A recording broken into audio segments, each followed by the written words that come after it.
ভাইজান টাকা পয়সা ঠেক কিন্তু রাজা হেরো আছে। আমি কিছুদিন আগে একটা বিপদে পড়ছি ঢাকা যাইয়া। সবার দ্বারা তো হাত পাতা যায় না, সবার দ্বারা তো সবকিছু শেয়ারও করা যায় না। মার ব্যাডের ভাই বাড়ির ধরে ফোন দিছি, ভাই আমার কিছু টাকা লাগে। কোন অঙ্ক বলি নাই, খালাতো বাড়ি ধরে কইছি, খালাতো ভাই আমার করে টাকা পাঠাই দে, আমি একটু বিপদে পড়ছি। রক্ত কাটলে কোনদিন ভাগ হয় না।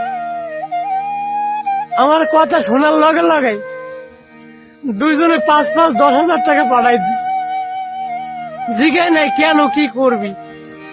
শ্বশুর বাড়ির লোকের বউর বাড়ির কাছেও চাইছি, কিন্তু তারা বলছে যে আমার কাছে টাকা নাই, বেতন নাই, এই সেই, কিন্তু দেয় নাই। একটা জিনিস মাথায় রাখবে ভাই, ভাই বিপদ কালে নিদেন কালে ভাইবে দেখবেন একই বাবার বেটা যত বাজাবাজি থাক দাঁড়াই যাইবে।